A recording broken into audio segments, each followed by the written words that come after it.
What is up, guys? Another day, another pickup video. This one much lighter compared to at least some previous few uploads, in that these are only showcasing 5 sneakers. All of them I got for retail, so we might as well kick right into it. I guess before doing so, be sure to follow me on Instagram at StuffedOnLikes. I'm sharing pickups on my story like this way before these YouTube uploads, so definitely follow me over there. And I guess while I'm plugging things as well, be sure to check out my eBay page. I'm selling a bunch of sneakers. As much as I'm buying these things need to leave as well. So be sure to check it out, all linked in the description. So starting with this first pickup, it's a pretty heavy hitter.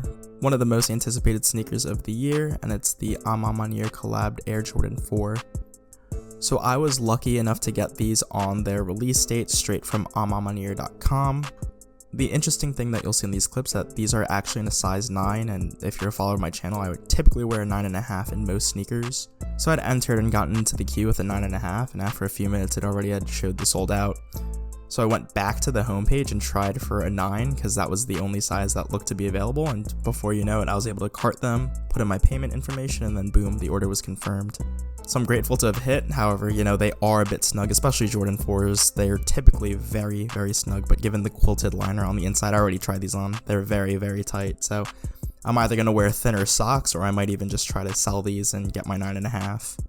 The same thing happened to me last year in 2021 with the release of the Jordan 3s. I had tried initially for my 9.5 men or 11 women, and I ended up with like a men's 14 in a very similar situation. And I guess while I'm chatting about it, so this is the 4th retro of their, saga over the last few years. So I have the pair of 1s, 2s, 3s, and now these, which is amazing from a collector's perspective. But of the 4 of them, I think this one is probably my least favorite. By no means is this Air Jordan 4 a bad sneaker. I think it's actually one of the top sneakers of the year. I think just for me personally, seeing those other 3 sneakers done up in more of like a white sail creamish configuration, I like that a lot more versus something like this that is much more muted, much more sort of monochromed, I guess, in a way. And I find this one harder to style, at least for what I wear.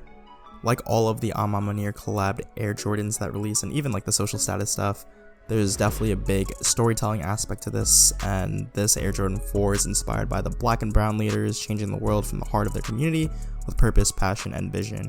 That sounded rehearsed because I'm reading it straight from their website here. So very much so. James Whitner, who heads the Whitaker Group, owns Ma Maniére, social status, etc., etc. He's very big on messages like this, and you could definitely see it through the detailing throughout the sneaker, whether it's behind the back tab, the detail into the box, all these little nooks and crannies. It's really a great sneaker overall. Overall, I'm pretty pleased with the release of this sneaker and the actual sneaker themselves. I know a lot of people weren't able to hit, so I'm very happy to have my singular pair, albeit it's in a size 9, again, not my 9.5. And I guess the last thing is, I know a lot of people are reporting mold on their sneakers. It's sort of like the Air Jordan 1 lost and founds as well. Proud to say that there's no mold on this pair, super clean, so very happy about that as well.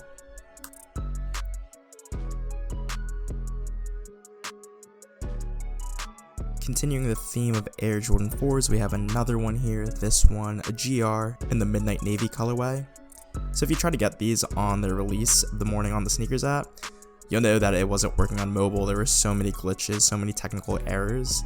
For me personally, the app wasn't working on my phone, so I had to go on desktop. I had so many browsers open just to get it to try to work, and it actually did, and I was able to secure one pair. Truthfully, I kind of forgot I hit on these two. These came out like the weekend of Halloween, I believe, and it's December as I'm making this video, so obviously not very timely, but long story short, I shipped these to a different location just because I knew I was traveling or something when they were slated to come in. Like I mentioned, this is a GR, or a general release colorway. The color blocking on here is pretty interesting. It's very similar to like the OG Fire Red colorway, but with navy blue hits in place of red. Unlike the OG Fire Red colorway, at least the 2020 release, these have the Jumpman on the back and not the Nike Air, which would make you think that people wouldn't be so into these. And to that point, I didn't think people were going to go wild for these, but I was wrong, obviously. Air Jordan 4s are so hyped up these days. I think it's because they resell well. Everybody wants a pair. The silhouette super cleans. So for me personally, I like the Air Jordan 4. I think this one's better than the Ma Maniére 4, honestly. And I like it a lot more than a lot of recent Air Jordan 4s I picked up, like the Black Canvas, for example. So I'll probably end up keeping these. I'll probably pull them out after winter, call it like springtime when the weather's nicer, and it'll just be nicer to wear brighter colored sneakers. And these are pretty wearable, like I mentioned, for all occasions. Dress them up, dress them down, etc., etc.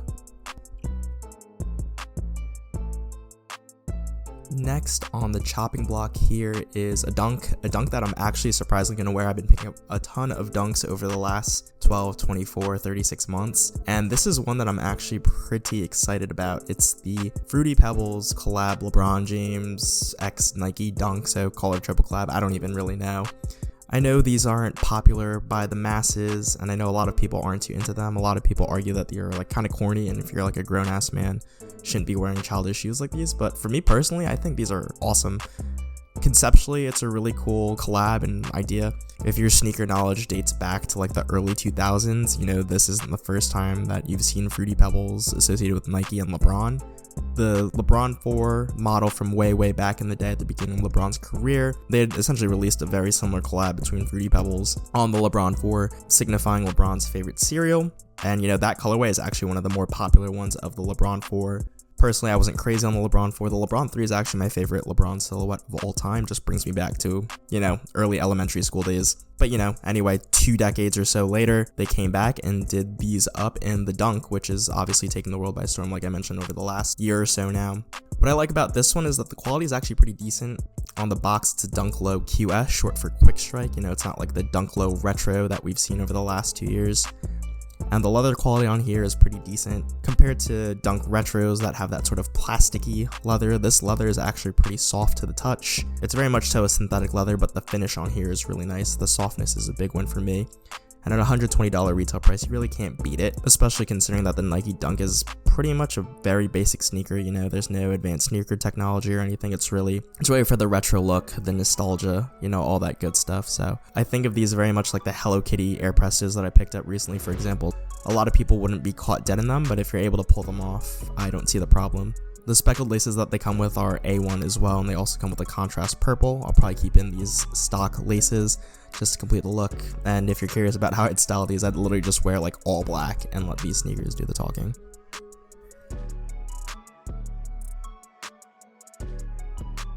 Next up is sort of an unpopular sneaker, or one that no one really knows about. It's the Nike Airship, and this one's in the Team Orange colorway. So a little bit of sneaker history here. The Nike Airship debuted back in 1984 and was actually the first sneaker that Michael Jordan wore on court. So this was a touch before the Nike Dunk and the Air Jordan 1, which pretty much led to Michael Jordan's signature sneakers moving forward. But essentially the Airship was the first sneaker that MJ played in, like I mentioned. He played in a white and red colorway, and then a black and red one, which set the precedent for the band colorway, or the bread colorway being sort of tied to that band nameplate. The white and red colorway came back out in 2020 in this New Beginnings pack, along with the Air Jordan 1, that sort of 85 alternative cut. And since then, it seems Nike and Jordan Brand have been rolling out both alternate silhouettes out over the last few years. So, more specifically to the Airship, Ma Maniére dropped that blue color a few months back. I think it was in like September or so. That one was a limited release, all the pairs were numbered. And then since then, it seems like this Team Orange one is the latest one on the block. I've been doing some research on the internet, and there really isn't a clear release date or procedure behind these. For my somewhat relevancy in the sneaker game, I would suspect that this is like one of those boutique releases or like a neighborhood account. You know, all these stores with Nike accounts are tiered and have different tiers. So like tier 0, for example, gets like the ultra limited releases, etc, etc. And something that Nike's been trying to push over the last 12 or so months are like shopping small boutiques, neighborhood stores like that. And I've been seeing these Airships slowly rolled out that way. You know, I saw them on Lapstone and Hammer and a few other boutiques. I got this specific pair from Soulfly down in Florida. I'm not sure if there's a widespread release or anything, who knows, you'll just have to keep an eye out. But finally getting to the actual shoes, they're pretty nice. Box and the extras they come with are pretty sweet, and the overall leather quality is pretty good. Quite refreshing compared to Dunks like the one previously I'd mentioned. And I think the big thing here is like that retro look. I haven't had a chance to wear them yet, but I think it's a nice alternative look again to like an Air Jordan 1 retro, for example. It's kind of like pick your poison as well. These look like other recent retro Jordans and Nikes. So top of mind, I think of like the AJ1 KOs and that orange colorway, the Dunk High retros and the Syracuse colorway that I have. I also know Nike's going on this bender of digging up old silhouettes, like the Terminator just dropped in that Georgetown colorway. So yeah, I'm not really sure what nostalgic strings Nike's trying to pull on here, but I mean, they got me. I purchased a few of the aforementioned pairs along with this one. Resale isn't too bad on any of the sneakers I just mentioned, so if you want that retro look, you have a plethora of options. Just make sure you spend your money wisely.